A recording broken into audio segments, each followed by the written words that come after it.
ओम शांति, ओम शांति, ओम शांति, ओम शांति। आज 28 मई 2024। आज बाबा ने मीठी मधुर मुरली में बताया कि तुम बच्चों को एवर प्योर एवर पावन बनने का पुरुषार्थ करना है। तो वो कैसे करेंगे? जब एक बाप से ही सर्व संबंध होंगे, क्योंकि बाप है प्यार की सैक्रीन। मीठी बोली होती है ना, प्यार की सैक्रीन है। तो जब हमारा बाप से प्यार होगा तो बुद्धि का योग सब तरफ से हट जाएगा। दूसरा, बाबा ने आज कर्मातीत बनने का सहज पुरुषार्थ क्या है, इस विषय में बताया कि जब तक भाई भाई की दृष्टि पक्की ना हो तब तक कर्मातीत स्थिति को प्राप्त नहीं कर सकते हैं। ये ज्ञान सहज है, पुरुषार्थ भी सहज है, याद भी सहज है। सिर्फ बाबा कहते कि अपना बुद्धि का योग, अपनी दृष्टि, अपनी वृत्ति को पावन बनाना है।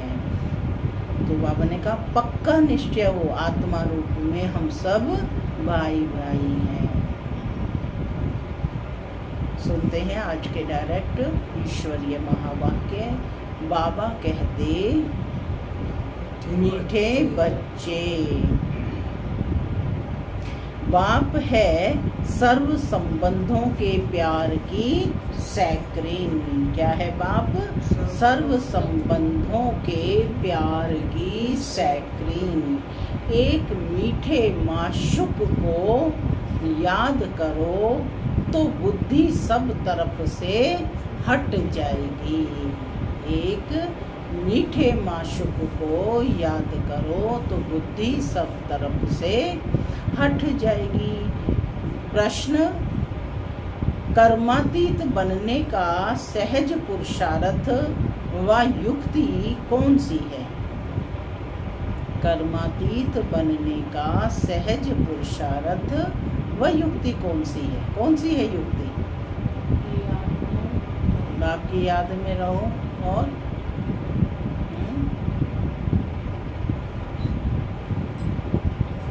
आप बताओ मुन्नी बहन। दौड़ एक बाप से लगा। हाँ, सुनते हैं बाबा का उत्तर। बाबा कहते कि भाई भाई की दृष्टि को पक्का करने का पुरुषार्थ करो। बुद्धि से एक बाप के सिवाय और सब कुछ भूल जाए। कोई भी देहधारी संबंध याद ना आए, तब कर्मातीत बनेंगे। अपने को आत्मा भाई भाई समझना, यही पुरुषार्थ की मंजिल है। भाई भाई समझने से देह की दृष्टि, विकारी ख्यालात खत्म हो जाएंगे। भाई भाई समझने से देह की दृष्टि और विकारी ख्यालात समाप्त हो जाएंगे। ओम शांति। ओम शांति माना मैं आत्मा शांत स्वरूप हूँ, शांति मेरा स्वधर्म है। बाबा कहते डबल ओम शांति। डबल कैसे है? यह तो तुम बच्चों की बुद्धि में है। डबल कैसे है ओम शांति? बाप दादा दोनों कर रहे हैं, बाप भी कह रहे हैं ओम शांति और दादा भी ओम शांति, तो डबल ओम शांति हो गया ना। तो कहते डबल कैसे है? यह तो तुम बच्चों की बुद्धि में है। बाप भी बच्चों को ही बैठ समझाते हैं। पहले तो बाप का निश्चय होना चाहिए, क्योंकि यह बाप भी है, टीचर भी है और गुरु भी है। यूं तो लौकिक रीति से अलग अलग होते हैं। टीचर जवानी में किया जाता है, गुरु 60 वर्ष की आयु के बाद करते हैं। यह तो जब आते हैं तीनों ही इकट्ठी सर्विस करते हैं। बाप तो तीनों ही इकट्ठी सर्विस करते हैं। कहते हैं छोटे बड़े सब पढ़ सकते हैं। बच्चों की ब्रेन अच्छी फ्रेश होती है। यह तो बच्चे समझ गए हैं कि छोटे बड़े सब जीव की आत्मा जरूर है। आत्मा जीव में प्रवेश करती है। जीव माने बॉडी को कहते हैं, शरीर को। आत्मा जीव में प्रवेश करती है। आत्मा और जीव में फर्क तो है ना। यहाँ तुम बच्चों को आत्मा और परमात्मा का ज्ञान दिया जाता है। आत्मा तो अविनाशी है, शरीर बाकी। शरीर यहाँ भ्रष्टाचार से पैदा होता है, वहाँ तो भ्रष्टाचार का नाम ही नहीं होता। गाया जाता है संपूर्ण निर्विकारी दुनिया। कैसी दुनिया होती है? संपूर्ण निर्विकारी। श्रेष्ठाचारी और भ्रष्टाचारी अक्षर है ना। ये सब बातें बाप ही बैठ समझाते हैं। यह सब बाप ही बैठ समझाते हैं। बच्चों को सिर्फ यह पक्का निश्चय हो जाए कि हम आत्माओं का बाप हमको पढ़ाते हैं। बाप आते ही हैं पुरुषोत्तम संगम युग पर। तो इससे सिद्ध होता है कि कनिष्ठ से पुरुषोत्तम बनाते हैं। यह दुनिया ही कनिष्ठ तमो प्रधान है। इसको रौरव नरक कहा जाता है। अब हमको वापस जाना है, इसलिए अपने को आत्मा समझो। बाप आए हैं लेने के लिए। हम भाई भाई हैं, ये पक्का निश्चय कर लो। यह देह तो रहेगी नहीं, फिर विकारी की दृष्टि खलास हो जाएगी। यह है बड़ी मंजिल। इस मंजिल पर बहुत थोड़े पहुंच सकते हैं। मेहनत है, पिछाड़ी में कोई भी चीज याद ना आए। इसको कहा जाता है कर्मातीत अवस्था। यह देह भी विनाशी है, इसमें भी ममत्व निकल जाए। पुराने संबंध में ममत्व नहीं रखना है, अब तो नए संबंध में जाना है। पुराना आसुरी संबंध स्त्री पुरुष का कितना चीची है। बाप कहते हैं अपने को आत्मा समझो। अब वापस घर जाना है। आत्मा आत्मा समझते रहेंगे तो फिर शरीर का भान नहीं रहेगा। जब स्वयं को आत्मा समझेंगे तो शरीर का भान नहीं रहेगा। स्त्री पुरुष की कशिश निकल जाएगी। लिखा हुआ भी है कि अंत काल जो स्त्री सिमरे, ऐसे चिंतन में जो मरे। इसलिए कहते हैं अंत काल, लेकिन भारतीय संस्कृति क्या कहती है? अंत काल गंगा जल मुख में हो, श्री कृष्ण की याद हो। भक्ति मार्ग में तो श्री कृष्ण की याद रहती है। श्री कृष्ण भगवान वाच कह देते हैं। यहाँ तो बाप कहते हैं देह को भी याद नहीं करना है। अपने को आत्मा समझो और सब तरफ से दिल हटाते जाओ। सभी संबंधों का प्यार एक में जैसे सैक्रीन हो जाता है, इकट्ठा हो जाता है। सबका मीठा और फिर सबका माशुक भी है। माशुक एक ही है, परंतु भक्ति मार्ग में नाम कितने रख दिए जाते हैं। भक्ति का विस्तार बहुत है। यज्ञ, तप, दान, तीर्थ, व्रत करना, शास्त्र पढ़ना, यह सब भक्ति की सामग्री है। ज्ञान की सामग्री तो कुछ भी नहीं है। यह भी तुम नोट करते हो समझाने के लिए, बाकी तुम्हारे कागज आदि कुछ भी रहेंगे नहीं। बाप समझाते हैं बच्चे तुम शांति धाम से आए हो। कहाँ से आए हो? शांति धाम से आए हो। शांत ही थे। शांति के सागर से तुम शांति का और पवित्रता का वर्षा लेते हो। अभी तुम वर्षा ले रहे हो ना, ज्ञान भी ले रहे हो। स्टेटस सामने खड़ा है। यह ज्ञान सिवाय बाप के और कोई दे ना सके।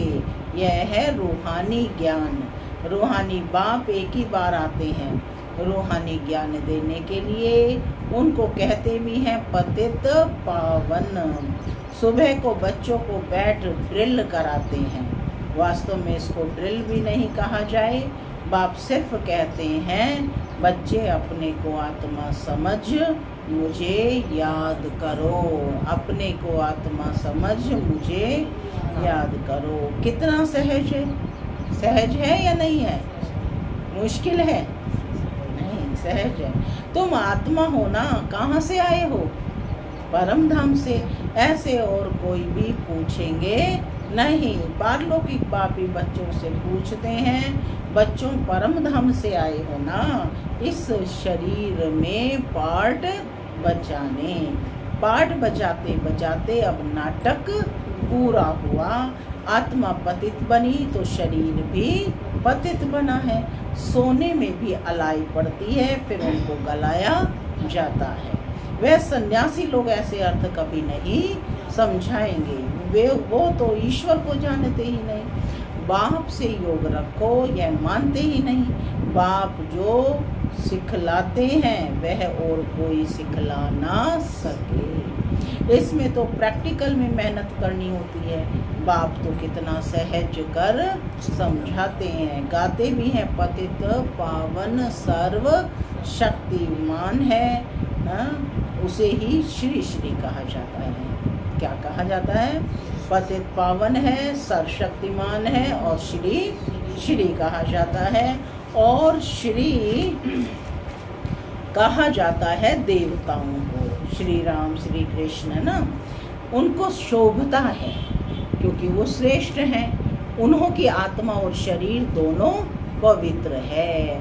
आत्मा को तो कोई निर्लेप कह ना सके। आत्मा ही 84 जन्म लेती है, परंतु मनुष्य ना जानने के कारण अनराइटियस बन पड़े हैं। एक बाप ही आकर के राइटियस बनाते हैं। रावण अनराइटियस बनाते हैं। चित्र तो तुम्हारे पास है, बाकी ऐसा 10 शीश वाला रावण कोई होता नहीं। रावण सतयुग में तो रावण है ही नहीं, ये तो क्लियर है। क्या होता है रावण? नहीं होता ना। परंतु जो सुनने वाले होंगे वह कहेंगे यहाँ का सैपलिंग है। कोई थोड़ा सुनेंगे और कोई बहुत सुनेंगे। भक्ति मार्ग का देखो विस्तार कितना है। अनेक प्रकार के भक्त हैं और फिर पहले से ही सुना है भगाते थे। श्री कृष्ण के लिए भी कहते हैं ना भगाया। तो फिर ऐसे श्री कृष्ण को प्यार क्यों करते हो? जब शास्त्रों में ऐसा लिखा है और मानते हैं कि उन्होंने भगाया, तो फिर उनसे प्यार क्यों करते हो? विचारणीय प्रश्न है ना। पूछते क्यों हो उनको? तो बाप बैठ समझाते हैं, श्री कृष्ण तो सतयुग का फर्स्ट प्रिंस है। वह तो कितना बुद्धिमान होगा, कितना बुद्धिमान होगा। सारे विश्व का मालिक क्या कम बुद्धिमान होगा? वहाँ उन्हों को वजीर आदि होते नहीं। इतने बुद्धिमान होंगे कि किसी की भी मंत्रणा या सलाह लेने की आवश्यकता नहीं होगी। राय लेने की दरकार नहीं। राय लेकर तो संपूर्ण बना है, फिर राय क्या लेंगे? तुमको आधा कल्प कोई भी राय लेनी नहीं होती है। स्वर्ग और नरक का नाम भी सुना है, यह तो स्वर्ग हो ना सके। पत्थर बुद्धि हैं जो समझते हैं यहाँ हमको धन है, महल आदि सब हैं, यही स्वर्ग है। परंतु तुम जानते हो स्वर्ग तो है नई दुनिया में। स्वर्ग में तो सब सदगति में होते हैं। स्वर्ग नरक इकट्ठा थोड़ी ही होगा। स्वर्ग किसको कहा जाता है? उसकी आयु कितनी है? ये सब बाप ने तुम्हें समझाया है। दुनिया तो एक ही है। नई को सतयुग और पुरानी को कलयुग कहा जाता है। अब भक्ति मार्ग क्लास होना है। क्या कह रहे हैं बाप? भक्ति मार्ग क्लास होना माने इसकी समाप्ति का समय आ गया है। भक्ति के बाद चाहिए ज्ञान। सभी जीव आत्माएं पाठ बजाते बजाते पतित बनी है। यह भी बाप ने समझाया है। तुम सुख जास्ती पाते हो। 3/4 है सुख, बाकी 1/4 है दुख। इसमें भी जब तमो प्रधान हो जाते हो तब दुख जास्ती होता है। आधा आधा तो हो तो मजा ही कैसे हो? मजा तब है जबकि स्वर्ग में दुख का नाम निशान नहीं रहता है। तब तो स्वर्ग को सब याद करते हैं। नई दुनिया और पुरानी दुनिया का यह बेहद का खेल है जिसको कोई जान नहीं सकता। बाप भारतवासियों को ही समझाते हैं। भारत की महिमा कह रहे हैं कि बाप आकर किनको समझाते हैं, आते भी कहाँ हैं, भारत में हैं। तो भारतवासियों को ही समझाते हैं। बाकी जो सब हैं वह आधा कल्प में ही आते हैं। आधा कल्प में हो सिर्फ तुम चंद्रवंशी और सूर्यवंशी और चंद्रवंशी। तुम पवित्र रहते हो इसलिए तुम्हारी आयु बड़ी रहती है और दुनिया भी नई है। वहाँ एवरीथिंग न्यू है। अनाज, पानी, धरनी आदि सब नया। आगे चलकर तुम बच्चों को सब साक्षात्कार कराते रहेंगे कि ऐसे ऐसे होगा। शुरू में भी हुए, फिर पिछाड़ी में भी होने चाहिए। नज़दीक आएंगे तो खुशी होती रहेगी। मनुष्य बाहर देश से अपने देश में आते हैं तो खुशी होती है ना, होती है या नहीं? कोई बाहर में कहाँ मरते हैं तो उनको एरोप्लेन से भी अपने देश में ले आते हैं। सबसे फर्स्ट क्लास पवित्र देव, पवित्र धरनी भारत है। ये भारत की महिमा है। भारत की महिमा को तुम बच्चों के सिवाय और कोई जानते ही नहीं। वंडर ऑफ द वर्ल्ड है ना, उसका नाम है स्वर्ग। कल भी बाबा ने कहा सत्य क्या है, वंडर ऑफ वर्ल्ड है। वह जो वंडर्स दिखाते हैं वह सब है नर्क के। कहाँ नर्क के वंडर्स और कहाँ स्वर्ग के। रात दिन का फर्क है। नर्क के वंडर्स भी बहुत मनुष्य देखने जाते हैं। कितने ढेर मंदिर हैं, वहाँ तो मंदिर होते नहीं। सतयुग में मंदिर नहीं होंगे क्योंकि घर ही मंदिर होगा, चैतन्य शिवालय होंगे। तो कहते हैं वहाँ तो मंदिर होते नहीं, नेचुरल ब्यूटी रहती है। मनुष्य बहुत थोड़े होते हैं, सुगंध आदि की भी दरकार नहीं रहती है ना। ये परफ्यूम वगैरह छिड़कने की, धूप दीप करने की भी ज़रूरत नहीं होती। हर एक को अपना अपना पार्ट फर्स्ट क्लास, हर एक का अपना अपना फर्स्ट क्लास बगीचा है, रहता है। फर्स्ट क्लास फूल होते हैं, वहाँ की तो हवा भी फर्स्ट क्लास होगी। गर्मी आदि कभी तंग नहीं करेंगी, सदैव बाहरी मौसम रहेगा।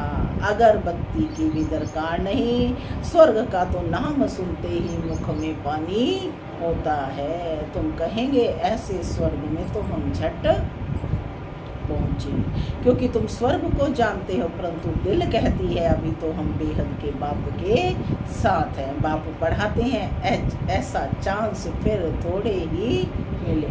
माने बाप पढ़ाने वाला हो ऐसा चांस पूरे कल्प में नहीं मिलेगा, केवल ये संगम युग पर ही है। यहाँ मनुष्य मनुष्य को पढ़ाते हैं और वहाँ देवताएं देवताओं को पढ़ाते हैं। यहाँ तो बाप स्वयं पढ़ाते हैं। रात दिन का फर्क है। कितनी खुशी होनी चाहिए, है खुशी कि स्वयं परमपिता परमात्मा आकर के हम बच्चों को पढ़ाते हैं। 84 जन्म भी तुमने लिए हैं। तुम ही वर्ल्ड की हिस्ट्री ज्योग्राफी को जानते हो कि हमने तो अनेक बार यह राज्य लिया होगा। लिया, अनेक बार लिया। अरे पूछो अपने से, लिया है। फिर रावण राज्य में आए। अब बाप कहते हैं तुम एक जन्म पवित्र बनो तो 21 जन्म तुम पावन बन जाएंगे। एक जन्म बनो तो 21 जन्म पावन बन जाएंगे। क्यों नहीं बनेंगे? परंतु माया ऐसी है, भाई बहन की भी दाल नहीं गलती, कच्चे रह जाते हैं। दाल गले तब जब अपने को आत्मा समझ, भाई भाई समझो, देह का भान निकल जाए। बाबा कहते यह है मेहनत। सहज भी बहुत है।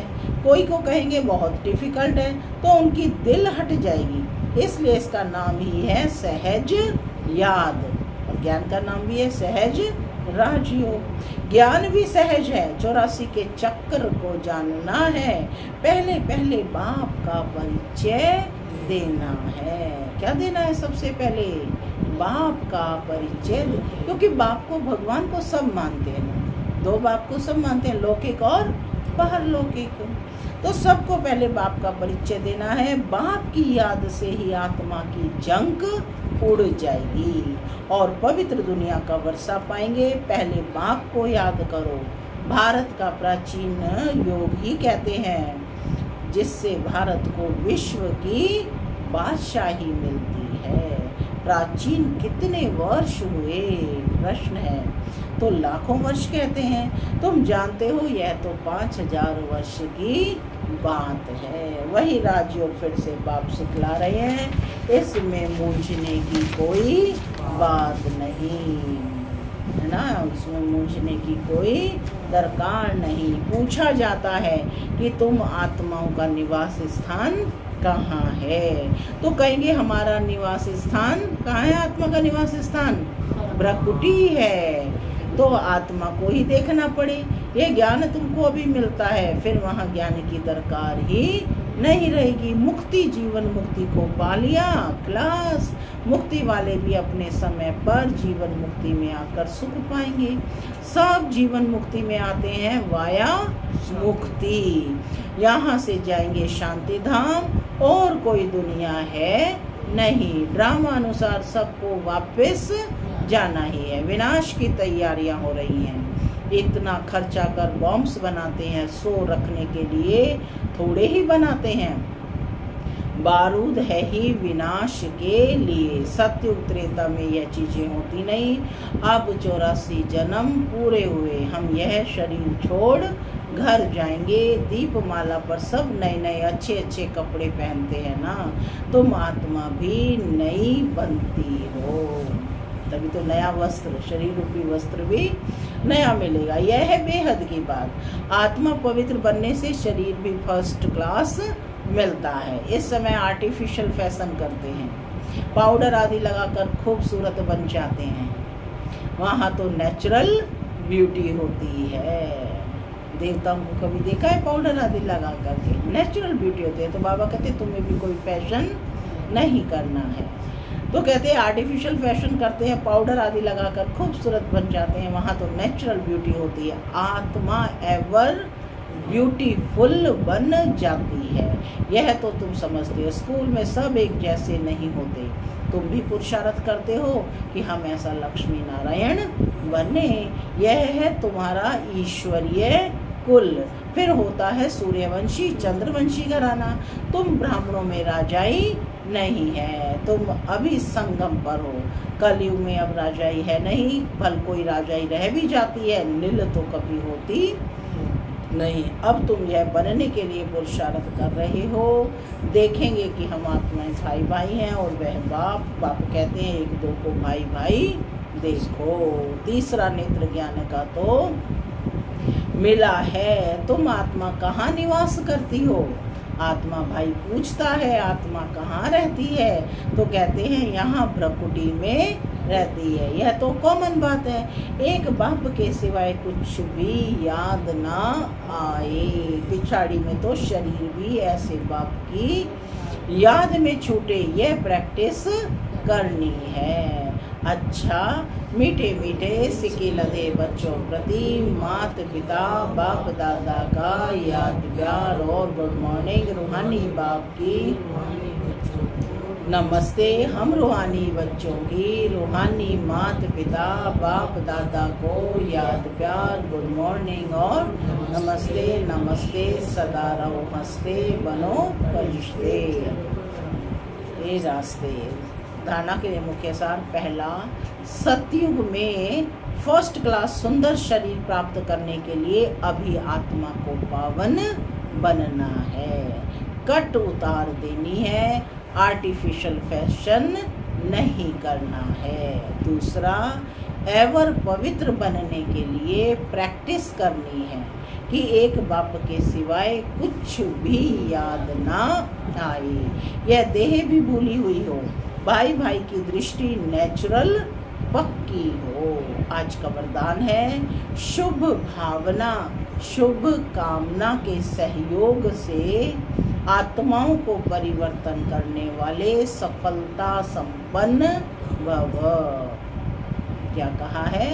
शुभ भावना शुभ कामना के सहयोग से आत्माओं को परिवर्तन करने वाले सफलता संपन्न भव। जब किसी भी कार्य में सर्व ब्राह्मणों बच्चे संगठित रूप में अपने मन की शुभ भावनाओं और शुभ कामनाओं का सहयोग देते हैं तो इस सहयोग से वायुमंडल का किला बन जाता है जो आत्माओं को परिवर्तन कर लेता है। जैसे 5 अंगुलियों के सहयोग से कितना भी बड़ा कार्य सहज हो जाता है, ऐसे हर एक ब्राह्मण बच्चे का सहयोग सेवाओं में सफलता संपन्न बना देता है।